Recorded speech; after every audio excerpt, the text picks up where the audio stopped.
Muy buenas noches y bienvenido a un nuevo programa de debate de este día jueves 4 de septiembre y estamos ya en la víspera de que se cumplan los 100 días del gobierno del presidente Salvador Sánchez Serén. Ese va a ser el tema esta noche. Vamos a tratar de hacer con mis invitados un balance de lo que han sido estos 100 días del nuevo gobierno, pero también vamos a tratar de enfocarnos en cuáles son los grandes retos que tiene el gobierno y el país como tal, ¿no? Principalmente, me imagino, en materia de seguridad, en materia económica. Presento inmediatamente a mis invitados. Marco Rodríguez, secretario de Transparencia de la Presidencia de la República. Buenas noches, Marco. Hola, Nacho. Voy a agregar que además fuiste el coordinador del plan de gobierno del presidente Salvador Sánchez Serén. Bueno, buenas noches. Gracias por invitarme. Nos estamos conociendo aquí con él. Y lo presentamos inmediatamente. Bueno, ya conocido. Buenas noches a los televidentes. Ya conocido, digamos, por muchos, Fito Salume, Adolfo Salume, pero te dicen Fito.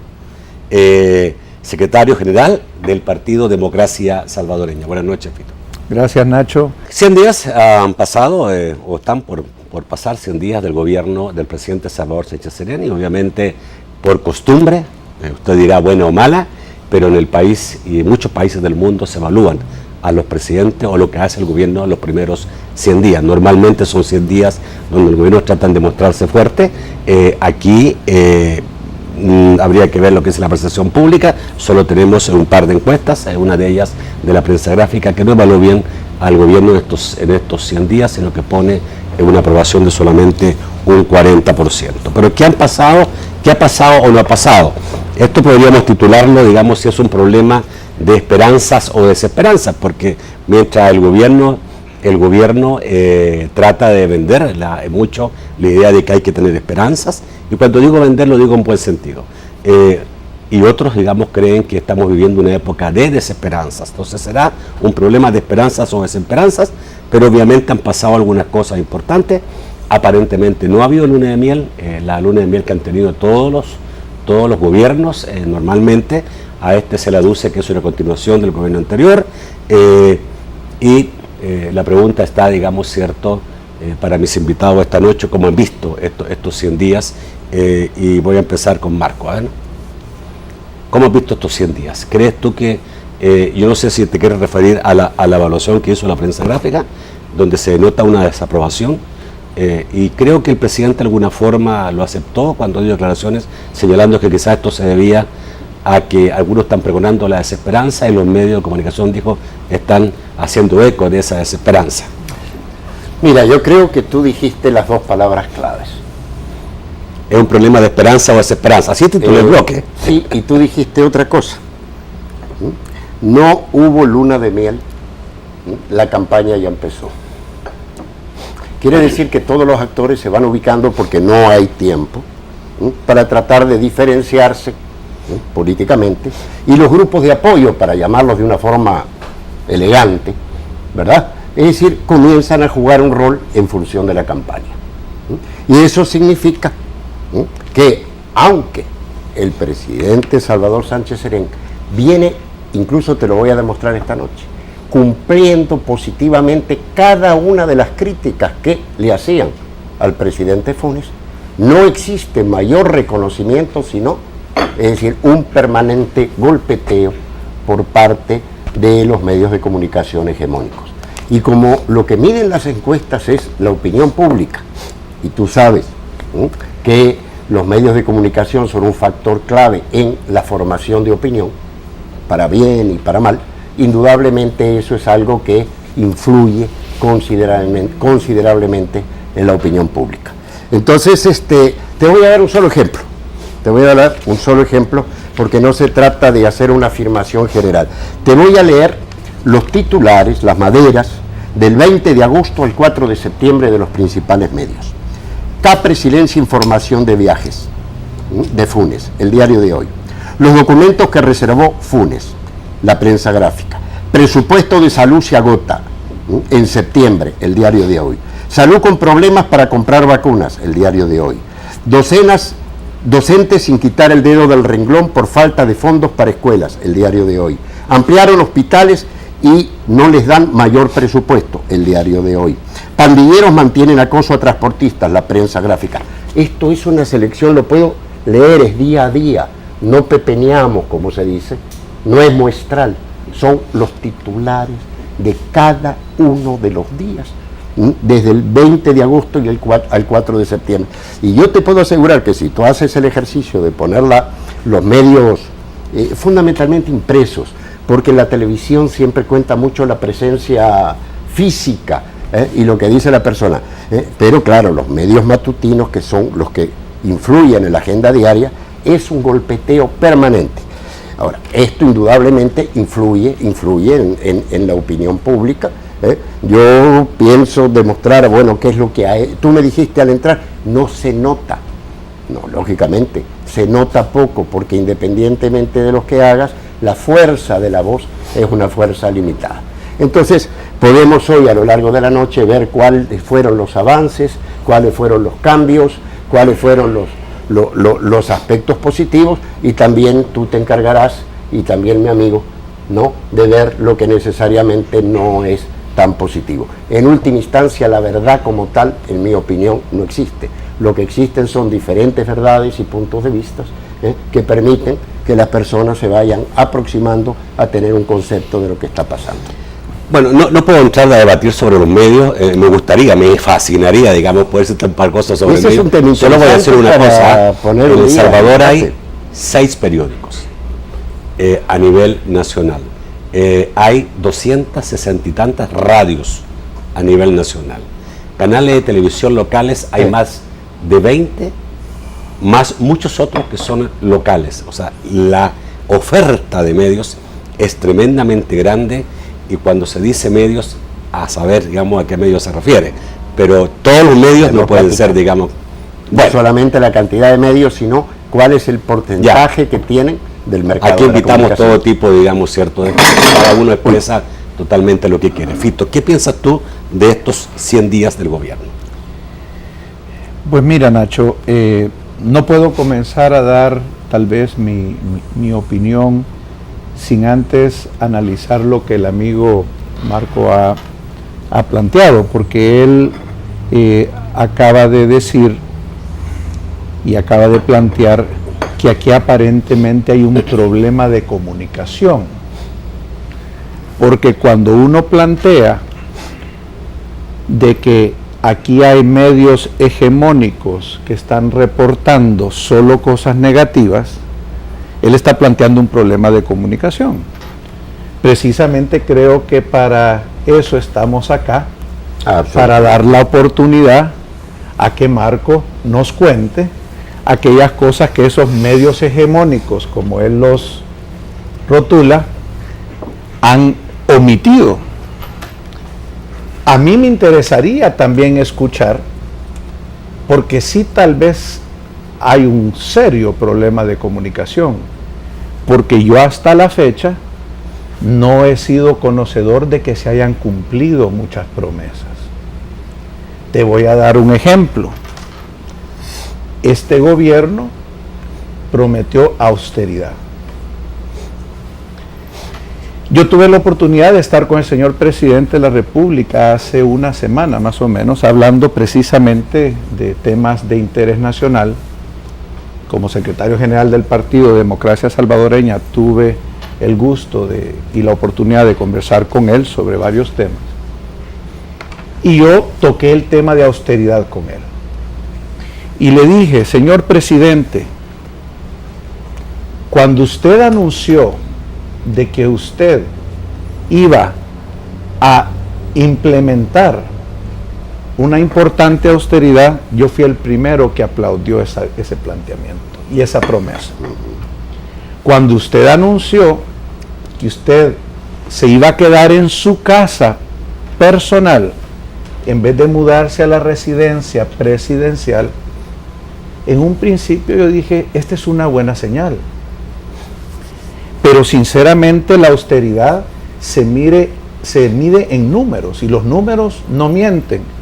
Y yo le dije, pero señor presidente, hemos hecho los números, porque hoy por hoy hay 2 casas. Está la casa donde usted se quedó viviendo y todavía está la residencia presidencial. Hay 2 gastos de luz, hay 2 gastos de agua. No sé yo si ahora hay más seguridad presidencial que había antes, porque tal vez usted, su casa, no reúne las condiciones físicas de protección y entonces ahora se requieren más guardaespaldas, más radiopatrullas, etcétera, etcétera, etcétera. Yo no sé, a mí no me queda claro, porque yo sí sé que hay números en esto. Entonces, yo creo que no ha habido claridad en una de las pocas, y por eso digo, doy el beneficio de la duda, que tal vez un problema de comunicación, una de las pocas cosas, acciones de austeridad, de los cuales muchos salvadoreños sí tuvimos conocimiento, es la decisión del señor presidente de quedarse en su casa. Pero yo inmediatamente le dije, señor presidente, aquí hay funcionarios del Ejecutivo, ministros suyos, presidentes de autónomas, que han llegado al puesto y que yo sepa, tal vez sea un problema de comunicación, esas caravanas de vehículos, esos docenas de guardaespaldas y docenas de personas que atienden al funcionario, a mí no me queda claro que eso haya cambiado. En Honduras, y se lo mencioné como un ejemplo, el presidente anunció que iba a hacer un inventario del lote de vehículos de lujo que estaban al servicio de los funcionarios del Ejecutivo. Yo se lo dije al señor presidente. Y anunció de que él iba a dejar un vehículo a cada funcionario y todos los demás que sobraban se subastaban y ese dinero se iba a invertir en las escuelas, se iba a invertir en la seguridad de los más desprotegidos. Son señales importantes. Lo único que me pudo contestar el señor presidente en ese momento es que tenían en proceso un proyecto de austeridad. Pero entonces yo digo, si yo hago una campaña, y la campaña la empecé a hacer, no me recuerdo, no quiero violar las reglas del tribunal, pero la empecé a hacer en enero, digamos, de este año, y dije que llevaba con un plan de austeridad. Si es cierto que yo lo tenía al entrar el 1 de junio, el 1 de junio a las 8:01 de la mañana lo pongo a andar. Pero no digo 100 días después, es que estamos trabajando en un proyecto de austeridad. Es decir, no me tomo 100 días, si es cierto que yo tenía un plan de seguridad para resolver los retos de seguridad de este país, no me tomo 100 días para anunciar un plan, bueno o malo, de eso podemos también hablar, ¿verdad, Marquito? Claro. Pero en este momento, mi primera pregunta, ¿por qué pasan 100 días si no se ve nada? Okay. O si es que hay algo, hay un problema de comunicación, porque entonces la población no ha conocido y esos medios hegemónicos que habla Marco, no es necesariamente que han omitido, tal vez a ellos tampoco se les ha hecho llegar la información. Fito, toquen un corte, pero me gustaría antes aclarar una cosa.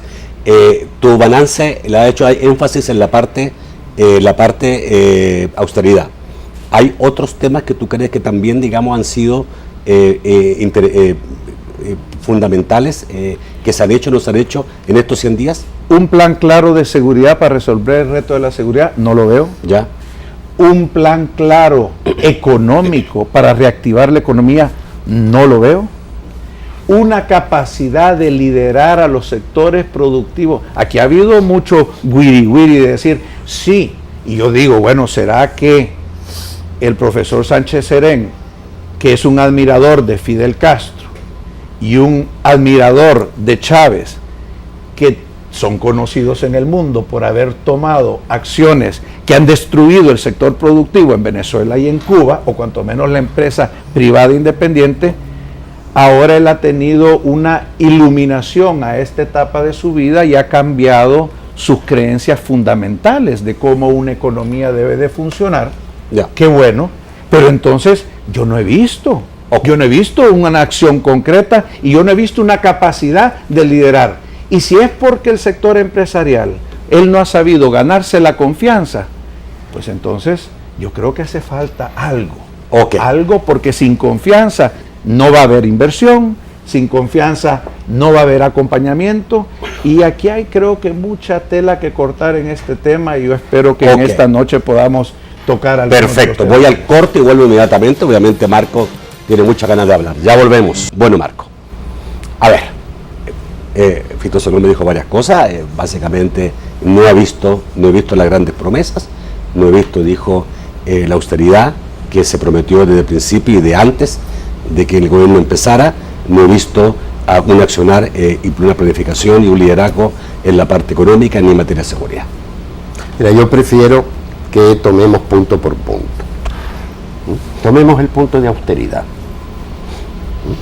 Se han hecho 3 o 4 cosas para mí son importantes, considerando que son los primeros 100 días de gobierno. En primer lugar, desde el punto de vista simbólico, yo creo que es muy importante y positivo que el presidente se haya ido a vivir a su casa particular. Por ejemplo, es símbolo a nivel internacional el presidente Mujica de Uruguay por su austeridad. Pero al presidente Mujica no se le ocurre vender la residencia presidencial. Es una locura, ¿cierto? Cuando el presidente Mujica vive en su casa, lo hace porque quiere dar como buen político, quiere dar una señal, ¿cierto? Pero en Uruguay nadie aceptaría que remate la casa presidencial, pues la residencia presidencial. Y me acuerdo que en la campaña otro fue el candidato que prometió eso. Salvador, con su carácter, que no es grandilocuente, no es agresivo, ¿verdad? No es castigador de la oposición, calladito y tranquilo, se fue a vivir en su casa. Pero aparte de eso, el Ministerio de Hacienda informa que lo que va del año hay un ahorro de 139 millones de dólares y tiene un portal de transparencia fiscal que antes no existía, donde uno puede ver perfectamente bien dónde se han producido los ahorros. A ver, me gustaría la mayoría de los ahorros, importante. En 100 días o en 90 y tantos días hay 190 millones de dólares de ahorro. No, ni dije 190, dije 139, 139. y es desde en lo que va del año. Lo que va del año. Pero, ¿no? En los últimos meses, incluso hablando personalmente con el ministro de Hacienda, dice que siente, ¿no?, en el movimiento de los números un incremento de la disposición de los nuevos titulares a ser más austeros. El secretario técnico anda con su carro. Sí tiene un motorista, pero anda con su carro. Yo no le he visto carro de custodia. Yo personalmente ando con mi carro, ¿no? Es decir, pongo de la gasolina, lo pago con mi billetera. Yo no sé, inclusive el presidente aclaró que la caravana presidencial se había reducido considerablemente a partir de un artículo publicado por la página que decía que lógicamente continúa la caravana municipal, la caravana presidencial, pero es mucho más corta de lo que era con anterioridad.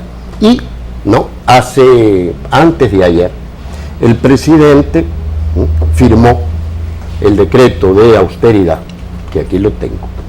No era un proyecto de austeridad, era un decreto día 98 de austeridad, ¿no? Que entre otras cosas, tardó 98 días, pero está bien. Bienvenido. Sí, es que un decreto no se hace a la ligera, y como han habido distintos decretos, yo participé personalmente en la elaboración de ese decreto y estuvimos viendo en detalle cuáles eran los puntos que en otros decretos no se habían tomado en cuenta y cuáles eran los mecanismos. Y les cuento cuáles son las novedades. Eso es bueno que tú lo tengas. A ver, rápidamente darnos los datos principales de ese decreto. Absolutamente. Bueno, se reduce a un vehículo la asignación a titulares, de carros a los titulares. 1. Hay gente como Tarsis Salomón o como yo que usan su propio vehículo. Tarsis usa un Mercedes-Benz, yo un Honda Civic, pero en última instancia ambos usamos nuestros vehículos, ¿no? Es decir, hay una reducción y control de los PPI, ¿verdad?, de la seguridad. Se va a hacer una revisión exhaustiva de las consultorías. Se gasta muchísima plata, esto es eterno, ¿verdad?, en consultorías. Se suspenden los incrementos salariales y la creación de plazas. Se prohíben los bonos y complementos en especies. Se prohíbe usar fondos públicos para pagar alimentos, bebidas y refrigerios a empleados y titulares, como uniformes deportivos, etcétera.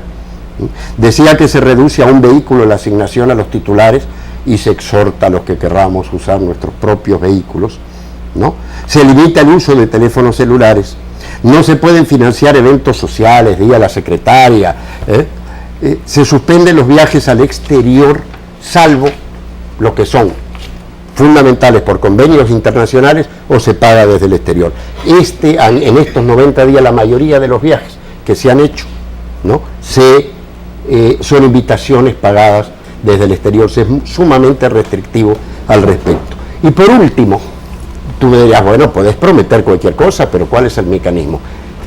Aparte del Ministerio de Hacienda como mecanismo contralor, en este decreto de austeridad, ¿sí?, se agrega la Secretaría de Participación y Transparencia, así se llama ahora, de Participación y Transparencia, como el mecanismo que va a rendir un informe, ¿sí?, cada 2 meses sobre cómo va la ejecución y cuáles son los ahorros o reasignaciones, porque el problema, estábamos hablando, no es solo ahorrar, es darle calidad al gasto, que realmente el dinero se invierta donde más se necesita.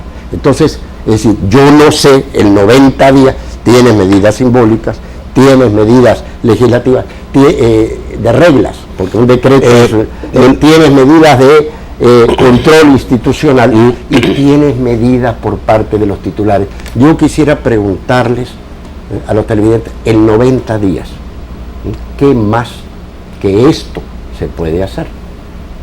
Bueno, Marco, una pregunta, y esto me quedó, digamos, pegado, digamos, de Salvador Samayoa.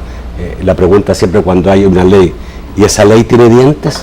Que siempre dientes. Pregunta eso. Es más, ¿tiene dientes? Es decir, en tanto al Ministerio de Hacienda le compete fundamentalmente revisar la legalidad del gasto, agregan la Secretaría de Participación y Transparencia, ¿no? Y yo no me caracterizo por ser una persona muy flexible en esto de... Y va a ser transparente el cumplimiento de la... Evidente que efectivamente se aplica. Ok. Entonces, yo no creo que haya razones para cuestionar la austeridad del gobierno.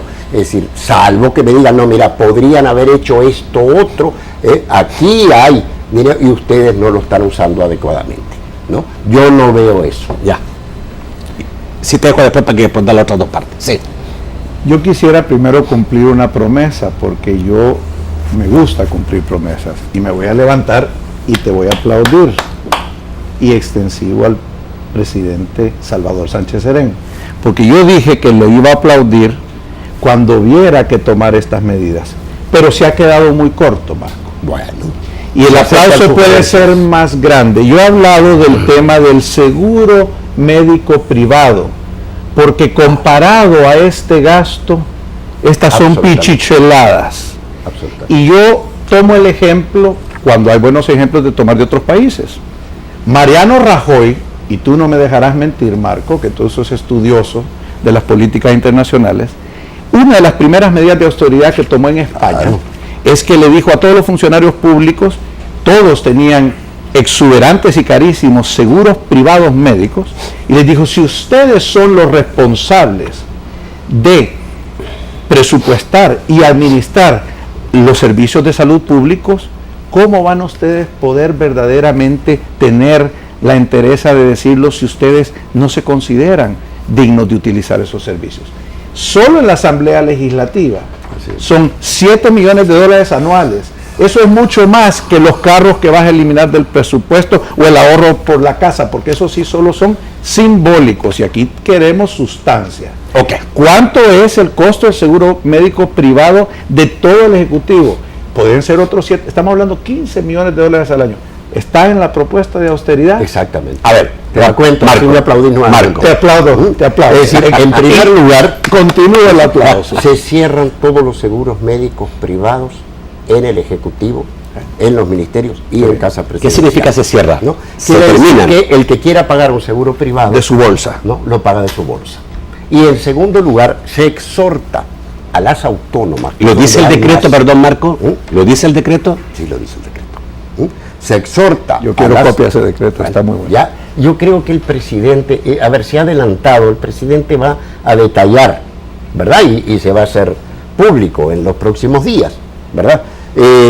Pero yo creo que lo fundamental es que se orienta también a las autónomas, que tú sabes que tienen un marco jurídico distinto, a que por voluntad sigan ¿verdad?, estas orientaciones. ¿Y sabes lo que se hace también?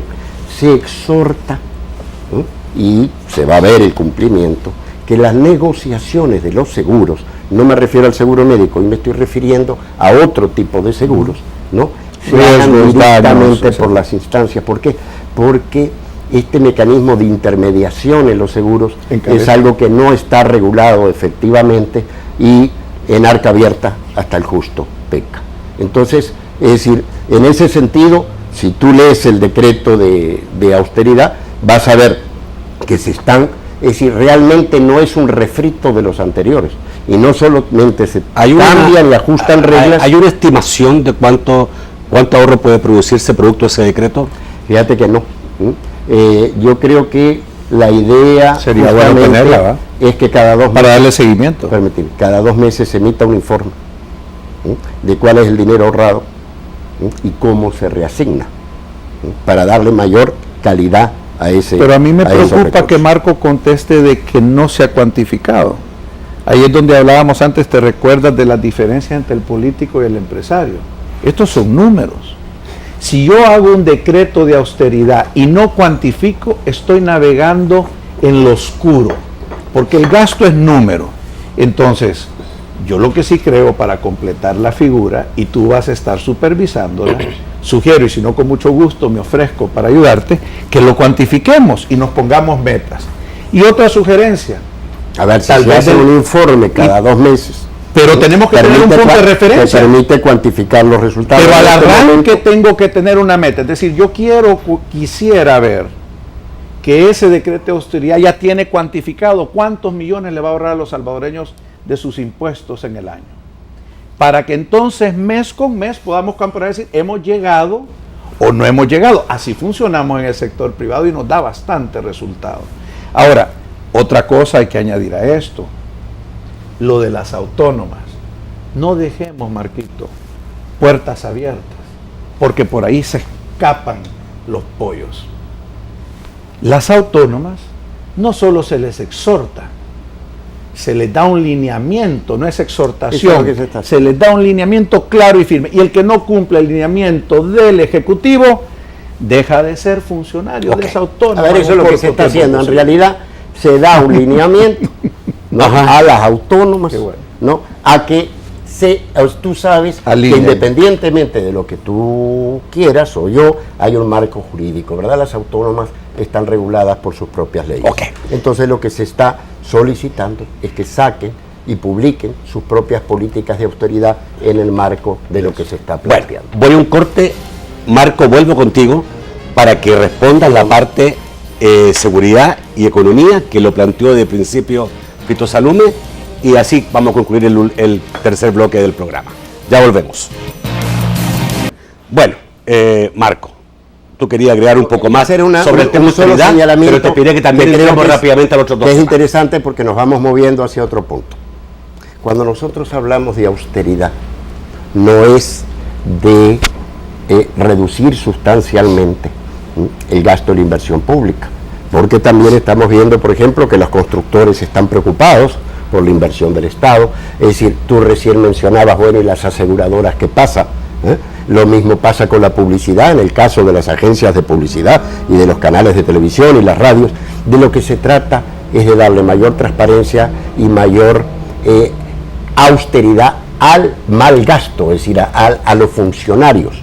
Al superfluo, al gasto no superfluo. Se trata de un Estado que no gasta, porque uno de los problemas que tenemos para el crecimiento económico en El Salvador justamente es que la inversión pública en obras, la inversión pública es de alrededor del 3% anual del PIB, y eso es indudablemente muy bajo. Lo que se necesitan son estados que gasten, que estimulen la economía. Ahora, claro, lo que hay que valorar, si uno viaja mucho y le pagan grandes viáticos, y eso contribuye a la economía, o cuáles son las inversiones que debe hacer el Estado, de American Airlines, de la Chile, y que tiene que ver esto con la contextura moral de la sociedad. ¿Está estipulado viajar en primera clase o en clase económica? Porque es otra cosa que no sé si está estipulado en el decreto, debiera estar estipulado. No, buena sugerencia. Buena sugerencia. Porque un boleto en primera clase vale más del doble. Pero Marco, ahora, yo te puedo, Marco, si un necesito periodista, que vayamos tú a que otro eres tema. periodista, quieres chequear eso, te voy a contar que si entras al portal Gobierno Abierto, ¿no?, vas a encontrar del gobierno anterior, porque este es un gobierno mal que viene, un gobierno de continuidad, vas a encontrar más de, a ver, no me quiero equivocar, Ya me preocupé con eso de gobierno de continuidad. servicio, Vamos sí, a hablar claro, de eso. Me preocupa. 1846 viajes, 1846 viajes reportados de titulares, entre ellos los míos que te contaba, que en el gobierno anterior hice 4 viajes y 3 pagados con recursos del exterior. Marco. Entonces, yo creo que realmente, tú me dijiste, bueno, dame datos, dame resultados, ¿verdad? Es decir, entonces, y creo que si hay un presidente que por su actitud, su comportamiento cotidiano, da una señal de sencillez y autoridad, es Salvador Sánchez. Ok, Marco, nos deben quedar 7 minutos de este bloque y hubo afirmaciones de Fito al principio, no solamente sobre autoridad, también sobre la parte económica y sobre la parte de seguridad. Me gustaría que respondieras a esas dos partes, si no después me va a decir que se acabó el programa o no pudiste responderla. No. Aparte, a él le toca preguntar y cuestionar y a mí responder, eso es lo que decíamos. Estamos haciendo nuestro trabajo, Marquito. En el campo de la economía pasó algo muy interesante. En estos días anteriores, El Salvador avanzó 13 puntos, 13 posiciones en el índice de competitividad. Y esta mejora del Salvador en el índice de competitividad, que te aclaro, se elabora fundamentalmente con base en encuestas empresariales. Porque es la gente de Soros, ¿verdad? Es ¿cómo se llama la organización? La de Soros. Sí, el número no recuerdo. Que se reúnen en Suiza, y, Sí. ¿verdad? Que en base a encuestas se elaboran, ¿verdad?, los informes de competitividad. El Salvador avanza 13 posiciones, pasa a ser, ¿no?, uno de los 10 países latinoamericanos que mejor se ubica. El otro día, cuando estábamos presentando, estaba presentando el PNUD, el informe de desarrollo humano, dice, creo que tú estabas ahí, ¿verdad? No.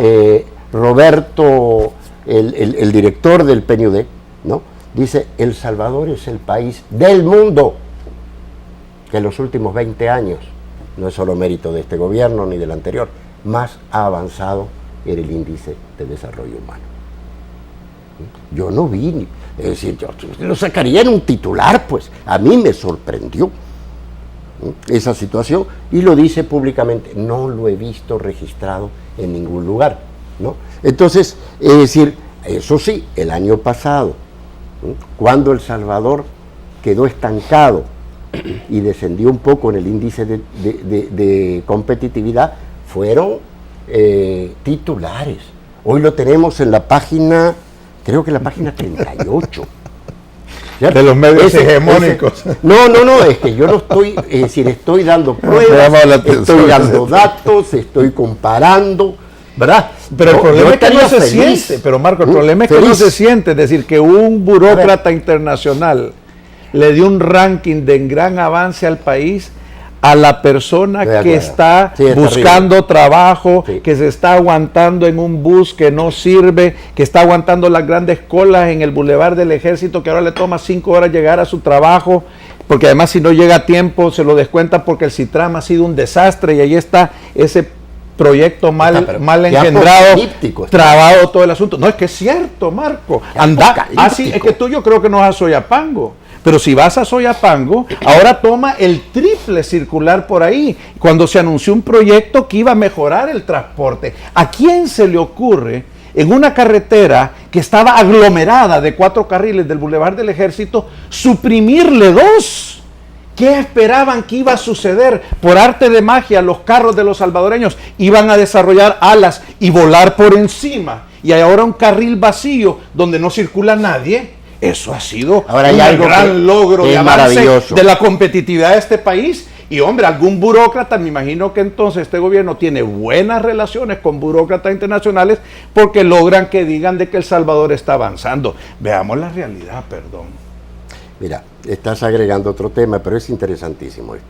Porque yo fui de las personas que en el marco de Plan Ciudad, hacia Añares, estaba proponiendo, aún antes de que Quijano incluyera en su programa el CITRAMS, estábamos proponiendo una solución de este tipo. Una solución que se aplica en Guatemala, que se aplica interesantísimo.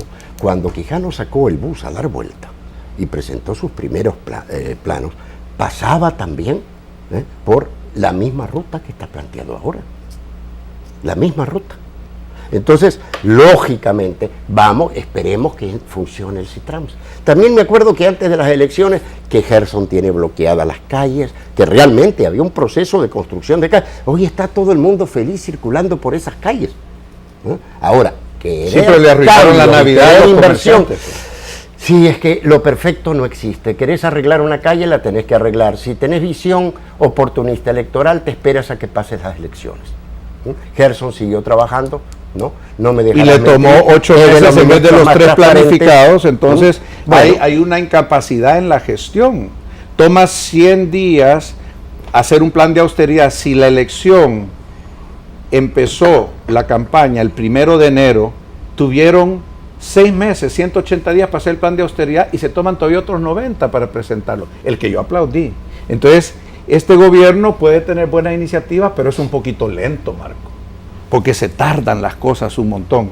Yo lo único que dije cuando se construyeron las calles, con las cuales estuve de acuerdo, es ¿a quién se le ocurre hacer construcción de calles en la época navideña? Solo el que desconoce del comercio se le ocurre obstaculizar las calles en la época navideña. ¿Cuántos pequeños empresarios quebraron, que no pudieron pagar el alquiler ni su planilla cuando no le impidieron que sus clientes llegaran? Un proyecto que tenía que haber bien planificado, debería haber tomado 3 meses ejecutar, se duró 9 meses. Nadie, y yo quisiera que alguien cuantificara cuánto fue el daño económico que este gobierno anterior le causó a la economía nacional con eso, y el daño económico que ahorita se le está causando a los salvadoreños por todas las trabazones que hay en un CITRAMS que lleva ya ¿cuántos meses retrasados? Eso es un costo, Marco, o me vas a decir que no es un costo para los salvadoreños. Es un costo, el atraso de una obra. A ver, siempre hay un pelo en la sopa. A ti te toca plantear estas tragedias, a nosotros nos toca resolverlas. ¿Cierto? Ahí tenés la Diego de Holguín, ¿verdad? Tenés la mejora de las calles en San Salvador, ¿no? Entonces, ¿es la gestión de este gobierno o el anterior perfecta? No. Hubo problemas con una empresa que no cumplió contrato, ¿no? Entonces, eso no, es decir, no es problema, claro que es un problema, pero no es la tragedia que estamos planteando, ¿no? A ver, sale la encuesta de hogares, cuando en base a un cálculo intermedio que hizo, me acuerdo, Fusades, se dijo que había aumentado la pobreza, fueron titulares. Hoy disminuye la pobreza un 5% y el titular es que los sectores que superaron la pobreza, ¿cierto? Es decir, la etapa superior ha disminuido en 1.8%. Tú sabes, Nacho, perfectamente bien que uno elige qué es lo que quiere publicar. ¿Cuál es mi punto? ¿No? Hay un montón de cosas que están funcionando, incluso acumulativas, porque yo no puedo decir aquí que el cambio en el puntaje de competitividad se debe a 90 días de gobierno, eso sería una enorme mentira, sino que realmente es un proceso acumulativo de un conjunto de reformas que se han establecido y muy pronto, Marco, vamos a ver también reformas para facilitar la inversión empresarial. Por otro lado, y esto a lo mejor no es culpa del gobierno, pero hay un problema serio para la población, que es el encarecimiento de los granos básicos, pero por otro lado hay una medición del mismo Ministerio de Hacienda que señala que ha bajado la recaudación del IVA, lo que significa que los salvadoreños están consumiendo menos y que también han disminuido las importaciones y las exportaciones. O sea, sí tenemos un problema, digamos, económico, un reto por delante. Tenemos problemas económicos, ¿no? Desde hace 25, 26 años, salvo en el periodo de la posguerra, ¿no? Donde hubo mucha inversión externa, mucha entrada de capital y eso. Hoy estaba hablando con el presidente del BCR antes de venir para acá, ¿no? Y le digo, mira, ¿y cómo está la inversión privada externa? El Salvador, desde hace 30 años, es de los peores en Centroamérica. La constante, el promedio son $200 millones, salvo cuando se vendieron activos del Estado, ¿cierto? Entonces sí, hubo interés y se movió capital. Entonces, se han tomado medidas y se están tomando medidas, ¿no? O incluso hay una resolución, hay una decisión interesante de la Asamblea Legislativa para que la gente pueda comprar títulos valores, no solamente las empresas, para que puedan comprar fracciones de títulos valores, que es lo que estamos promoviendo, no solo la inversión externa, tengo que ir al corte, sino también la inversión interna, el estímulo a los empresarios nacionales. Ok, tengo que ir al corte, volvemos después del corte y viene el segmento de preguntas y comentarios del público. Ya volvemos. Bueno, vamos inmediatamente con Francisco Bonilla para que nos diga qué dicen los amigos televidentes esta noche. Muy buenas noches, Francisco. Señores, muy buenas noches. Gracias a los miles de televidentes que se comunican con nosotros a través de las redes sociales. Bastante activo el Facebook. Por ejemplo, Leonel dice, ninguna política es visible a la ciudadanía. El vaso de leche y los uniformes ya no es suficiente para la gente. Miguel Gochet dice, este gobierno está luchando contra la sala de lo inconstitucional y los medios de comunicación lo quieren hacer quebrar, pero no lo van a lograr, solo se ven cuando quitaron los 4 centavos de las llamadas internacionales y el 1% del tributo. Dice, siempre en Facebook, Marito dice, me parece que este gobierno está rozando el dormirse en sus laureles y la delincuencia le está ganando el mandato. Ya la pena de muerte, ya. Revisen los tratados y apruébenla, tanta gente buena muriendo por gusto. Rafael Ernesto Vélez dice, saludos, pregunta al señor Salume, ¿a cuántos empresarios amigos suyos conoce que no pagan o evaden impuestos? ¿Qué mensaje les dice o pide usted desde su partido? ¿Está de acuerdo en la ley de partidos políticos y la transparencia de fondos? Melvin Velázquez dice a través de Twitter, señores, no tapemos el sol con un dedo, atrévanse a decir que estamos estancados en los mismos problemas. Gabriel Aguilera dice, ¿acaso los titulares mienten? ¿Es un golpeteo mentiroso o es la realidad del país? No querramos tapar el sol con un dedo, dice Gabriel Aguilera. Luis Ernesto Nuila, lo primero no es una evaluación de 100 días, deben de reconocer sus errores, plantea. Fausto Sorto dice, el señor Salume no le han comunicado el gasto de la toma de posesión de 2.9 millones antes y hoy se hizo con 0.9 millón de dólares. Hay diferencia, plantea Fausto Sorto. Anabela dice, ¿qué opinan del aumento de salarios y bono de la Corte Suprema de Justicia? Y la austeridad es de todos, no del Ejecutivo, plantea Anabela. Alberto Corpeño dice, el 90% de ahorros que habla Marco se debe a pagos no realizados a proveedores por gobierno. Quieren darnos a tol con el dedo, plantea. Herbert Quijano dice, una cosa es lo que haga el presidente y otra el gabinete. Despilfarro hay y uno se da cuenta en los presupuestos y lujos. Edgar Pinto dice, bien dice Marco Rodríguez, da a conocer ese decreto de austeridad. Ojalá salga pronto en los medios y no solo cosas negativas. René Guillén dice, ¿podría aclarar en qué posición quedan los contratos colectivos que contemplan los seguros médicos? Y finalmente, el periodista Paolo Lurs dice, ¿a quién se le ocurre poner a Fito Salume como representante de la oposición a debatir con Marco Rodríguez sobre austeridad? Vamos al estudio para las respuestas respectivas. Pues a mí, señor Lurs, aquí lo decidimos. No le podemos tomar el parecer a Paolo para hacer las invitaciones, ¿ya? Y el tema no es austeridad, el tema es los 100 días de gobierno.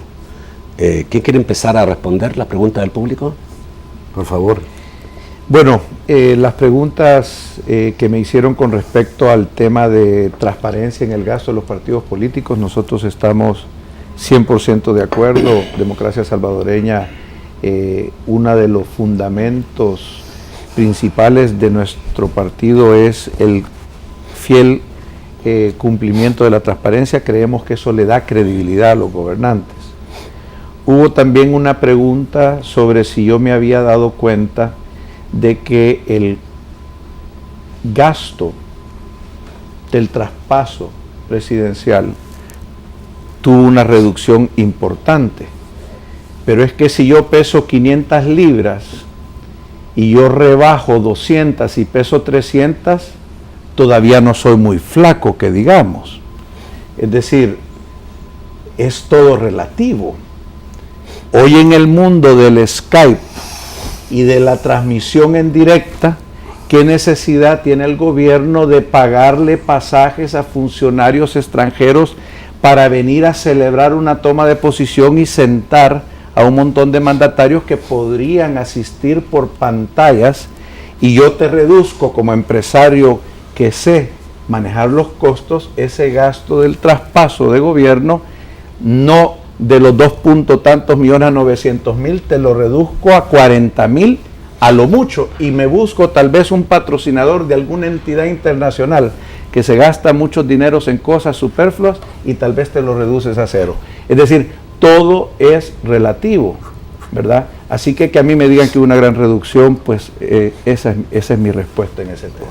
Ok, quería terminar contigo, Fito, con algunas preguntas también. ¿Qué opinas de los empresarios que van en impuestos y si los conocen? Desea una pregunta.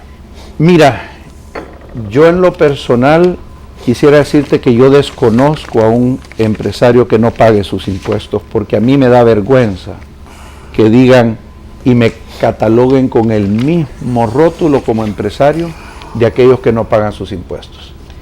Esos empresarios que no pagan impuestos son una vergüenza para el sector empresarial y tienen que pagar sus impuestos.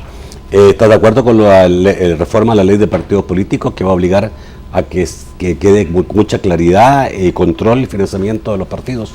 Yo creo que es algo que a gritos se necesitaba desde hace mucho tiempo y va a ser muy bueno para el proceso democrático del país. Marco, algunas preguntas para ti eran, ¿los titulares mienten?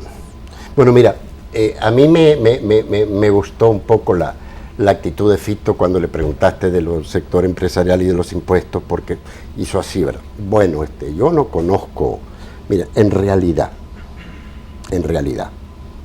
es decir, El Salvador tiene problemas muy serios e históricos, y el gobierno y el país que tenemos es una construcción social. Y realmente lo que es difícil es cambiar eso. Como tú dijiste, ¿verdad? Te mueves, afectas a otro, ¿verdad? Entonces, yo lo que puedo decir es lo siguiente, ¿no? Que según Hacienda, hay 60.000 empresas que le deben a Hacienda 500 millones, que hay 441 grandes empresarios que están en mora, y que el presidente presentó un plan que aparentemente ha sido muy bien valorado, que la gente que está en mora, si paga el primer mes, 30 días, entonces demasiado generoso están siendo. Ahora, correcto, Marco, pero se demasiado están tomando medidas, porque lo que pagamos para no es justo. Pero te voy a decir algo más que no te había dicho. Quedó pendiente el problema de seguridad, que para mí es el problema más serio del país y está vinculado con la economía y con la redistribución también de la riqueza. Hoy estaba justamente en una reunión con un conjunto de organizaciones y personalidades religiosas y del sector privado hablando de lo de la seguridad, y en una exposición se planteaba que América Latina como región tiene dos poco loables logros. Es la región más desigual y con mayores niveles de violencia del mundo, ¿no? Hay una relación entre eso. Ahora, ¿qué ha hecho este gobierno en ese campo? Mira, ha hecho unas dos cosas para mí importantes. La primera, la más importante, es la policía comunitaria. ¿Por qué? ¿No? Porque indudablemente el fenómeno de las maras es un fenómeno territorial, es un fenómeno vinculado a la comunidad. Y lógicamente, si tú quieres cambiar eso, ¿no? Indudablemente, y hoy estaban todos de acuerdo en una cosa, lo que le da sostenibilidad a una política de seguridad es que realmente se construya una alianza nacional por la seguridad, en el que participemos todos los sectores y se promueva desde la base. Okay. Y por último, bueno, tampoco se ha dicho, este gobierno no ha estado participando activamente ni promoviendo ninguna iniciativa con respecto a la tregua, que era el punto de golpeteo permanente. Necesito hacerte una pregunta del público televidente para que no quede en el aire. A mí me parece muy importante, una pregunta que señalaba, ¿y los contratos colectivos que contemplan seguros médicos también van a quedar fuera? No, mira, cuando hay contratos colectivos, es lo que le trataba de explicar a Fito, ¿verdad? El Estado está mucho más regulado que el sector privado. No es lo mismo tener una empresa que moverte, no puedes saltar arriba de las leyes, ¿no? Y tampoco puedes saltar de la noche a la mañana. Ahora, arriba de los contratos colectivos, porque tienes no solamente una ley, un acuerdo, ¿no?, sino que se te arma un problema social enorme. Lo que estamos diciendo, y yo quiero ir cerrando con esto, es que siempre hay diferentes formas de ver algo. Ahora, yo puedo decir, me parece bien, me paro y aplaudo, pero quiero más. Y también puedo decir, no, esto que se está haciendo no sirve. Marco, esas son dos posturas distintas. Marco, yo creo que se está avanzando en un montón de puntos, bueno, y que en última instancia este gobierno, igual fue en la campaña, ¿verdad? Tú dijiste que yo estuve en la campaña. Vamos de menos a más solucionando y logrando. Se me fue el tiempo, quería que hubiera respondido, como dijo un amigo televidente, que los ahorros que tú estabas hablando se deben a los pagos no realizados por el gobierno. La mayoría de los ahorros están en salarios y puestos. Hay un montón de plazas que no se han llenado. Es más, la secretaría donde estoy yo, que era una subsecretaría, no ha contratado ni una persona nueva, pese a que sus requerimientos legales se han incrementado a más del doble. Ni una persona nueva. Y eso pueden entrar a gobierno abierto y ven que incluso si había alguna plaza suelta, ahí está todavía. Ok. ¿Pero de muerte? ¿Sí o no? Yo por principio no. Concuerdo. No. Bueno, gracias por estar esta noche. Creo que faltó tiempo, siempre falta tiempo para poder seguir discutiendo este tipo de temas obviamente importantes de nación, que apasionan por la importancia que tienen para todos nosotros los ciudadanos. Muchísimas gracias, Marco, por estar esta noche. Gracias a ti. Gracias. Yo quisiera decir una sola cosa. ¿Cómo me gustaría? Porque hay cosas que uno escucha toda la vida, que esto de Baden, que se conozcan los nombres. Bueno, se está Tal planteando como también, que después de 3 meses pasar ¿verdad? se va a publicar los nombres de quienes no tomaron esa amnistía. Ya, porque Es si no, como en los condominios, el que no paga la cuota hasta que bueno, le ponen el estamos de acuerdo en eso. tal como me gustaría mucho, que así como se habla de presentadores que cometen delitos, que se diga los nombres. Uno puede estar enlodando a todo el mundo, ¿no? Sí, hay que ser concreto, digamos, cierto y honesto con lo que se dice. Así es. Gracias nuevamente, Marco, gracias Fito, por estar esta noche. Creo que ha sido un interesante análisis de ambos. Los espero mañana, siempre a las 8 de la noche, en un nuevo programa de debate. Que pasen buenas noches.